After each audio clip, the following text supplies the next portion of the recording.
Hello everyone. सो आज 19 अक्टूबर है और 5 महीने पहले मेरी जॉब चली गई थी because of lay off. So after that मैंने सोचा कि अपना कुछ करते हैं। तो उसके बाद मैंने बहुत 5 महीने स्टार्ट करने के बाद, रिसर्च करने के बाद मैंने अपना कैफ़े ओपन किया। सो यहाँ पे तो ये कैफ़े यहाँ पे द्वारका मोड़ पे है और 3 महीने ऑलरेडी हो चुके हैं इस कैफ़े को। तो इस कैफ़े पे क्राउड अच्छा है इस एरिया में, बट स्टिल अभी इतना क्राउड भी नहीं है, जो ब्रेक इवन भी नहीं हुआ है अभी बिज़नेस का। तो हम चला तो रहे हैं बट, और हमारा जो बर्न है एवरी मंथ वो 50,000 के आसपास है, 50 और 60 के अराउंड। तो मैंने इसमें अपने लिए एक लिमिटर लगाया है ताकि मुझे खुद आइडिया हो कि मैं कितना बर्न कर सकता हूँ और कितने दिन इसको चला सकता हूँ विदाउट एनी प्रॉफिट। तो 3 महीने ऑलरेडी हो चुके हैं और 3 महीने और आई थिंक हम देखेंगे। बट इन 3 महीने में हम सब कुछ करेंगे जो जिससे हमारी सेल बढ़े और बंदे आए। सब कुछ मार्केटिंग से लेके ऑफर्स और कुछ भी जो जिससे कस्टमर्स अट्रैक्ट हो। बट अगर 3 महीने के अंदर नहीं होता है तो हमें ये आई थिंक बंद करना पड़ेगा। उसके बाद सेकंड थॉट मेरे दिमाग में आ रहा है कि मैं अपना क्लोथिंग ब्रांड स्टार्ट करूं। I think theft business. So theft में हमने थोड़ा रिसर्च एंड एनालिसिस किया है कि कैसे कैसे स्टार्ट करना है। तो लेट्स सी कब तक ये स्टार्ट करते हैं। यहाँ से अगर रेस्पॉन्स अच्छा आया फिर भी स्टार्ट करना है, नहीं आया फिर भी स्टार्ट करना है, कुछ तो करना है, खाली तो बैठ नहीं सकते। बट हाँ, बाकी काफ़ी सारे मार्केट्स दिखे हैं, जैसे कि पानीपत में है मार्केट, वहाँ से लेके इंस्टाग्राम पे आई थिंक काफ़ी सारे मैन्युफैक्चरर के नंबर हैं। तो हम स्टार्टिंग में सोच रहे हैं कि पहले थ्रिफ्ट से स्टार्ट करें, देन धीरे धीरे जैसे हमें इस मार्केट का आइडिया होगा उस हिसाब से हम खुद के ब्रांड भी लॉन्च कर सकते हैं। और मेनली फूड बिज़नेस में ये भी एक इशू आ रहा है हमें। हमने यहाँ पे अपना बिज़नेस ओपन किया है तो लाइसेंस हमारे पास सारे हैं, सारे लाइसेंस हमने अप्लाई किए हैं। Food licence, labour licence and MCD licence. MCD का मुझे पता नहीं क्यों उसका कॉस्ट ज़्यादा लगा।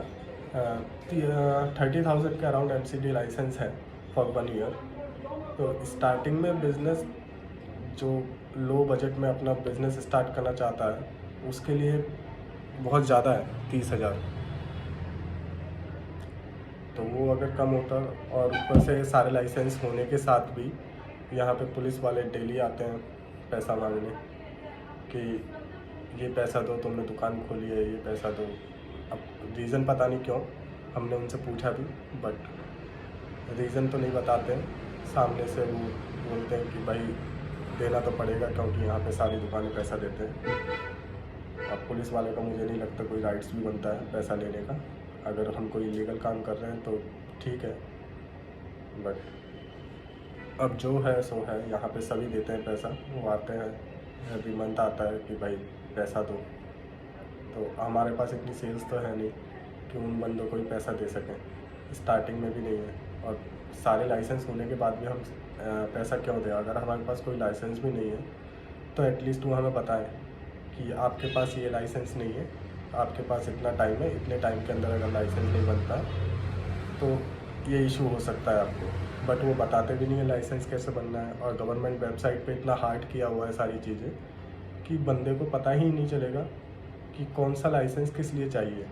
मतलब इसको थोड़ा इजी करने की ज़रूरत है आई थिंक, क्योंकि अब मैं हर काम के लिए सीए के पास तो नहीं जा सकता कि हाँ भाई मेरा ये करना है, इतने पैसे, ये लाइसेंस अप्लाई कर दो। अब मैं खुद से अप्लाई करने जाऊँ तो इतना सब कुछ है उसमें जानने के लिए, बहुत कुछ थोड़ा कॉम्प्लिकेटेड बनाया हुआ है। आई थिंक उसे थोड़ा इजी टू यूज़ करें तो बिज़नेस वाले खुद यूज़ कर सकते हैं, खुद अपने लाइसेंस बना सकते हैं बिना किसी के हाथ पैर जोड़े। तो ये सब इश्यूज़ हैं। अभी देखते हैं, पुलिस वालों को हमने तो इस बार पैसे दिए हैं, अब वो लेके गए, क्योंकि हमारे पास स्टार्टिंग में नहीं थे, बट हमारे पास अब हमने मना कर दिया है क्योंकि लाइसेंस है, बट वो फिर भी आते हैं पैसे मांगने।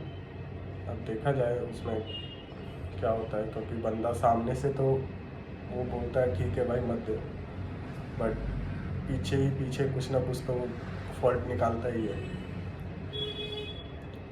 कि ये नहीं है वो नहीं है। एक बंदा तो आके बोल रहा है कि भाई तुम्हारे कैफ़े में सफोकेशन हो रही है तो इसका चालान कट सकता है।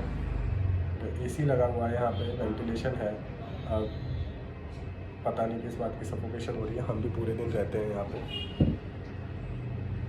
तो ये बाकी हम देखते हैं कि बिजनेस का उसका कुछ काम करके एनालाइज करके क्या होता है, कहाँ से क्या क्या सामान हम ले सकते हैं, कैसे अपना स्टार्ट कर सकते हैं, और आप लोगों को पसंद आएगा कि नहीं, तो अपडेट आके देते रहेंगे।